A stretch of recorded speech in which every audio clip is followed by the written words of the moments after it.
It looks like I also need a thyroid biopsy. I did know I had a thyroid nodule. I found this incidentally when I was working in a radiology facility and I was like the training test subject. One of the radiologists one day said, let's check for it because a lot of Asians have thyroid nodules and you should be watching this. Of course, it turns out that there were a lot, but it's very common. Lots of people have thyroid nodules and one of mine has been followed by an endocrinologist for many years. I get annual ultrasounds and we look at it and it's been mostly stable around 1 centimeter, but slightly larger, I think, over the last couple of years. I happen to have the annual exam with endocrinologist today and he checked it. I asked him a lot of questions, told him about my breast cancer diagnosis, and he looked at my PET scan. And one thing that had not been brought up, and maybe I kind of glossed over this too when I was looking at it because I was really looking for metastases of breast cancer.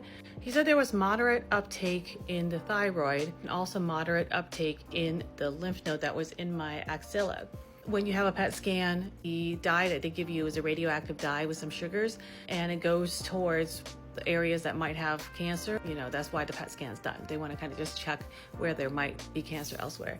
He didn't think it was concerning. He said most people that have a thyroid biopsy, it turns out to be negative. Since I was just recently diagnosed with breast cancer, this is probably a good time to biopsy and just see what it is. So I'm luckily able to get in for biopsy Friday. So it's just like, please, I already have breast cancer. I've had 2 surgeries. My allergies are horrible this year. I wake up choking on my own snot, I guess. So now I'm adding in a thyroid concern. So of course, now that I have breast cancer, my mind is just like, you know, the anxiety is through the roof. Just,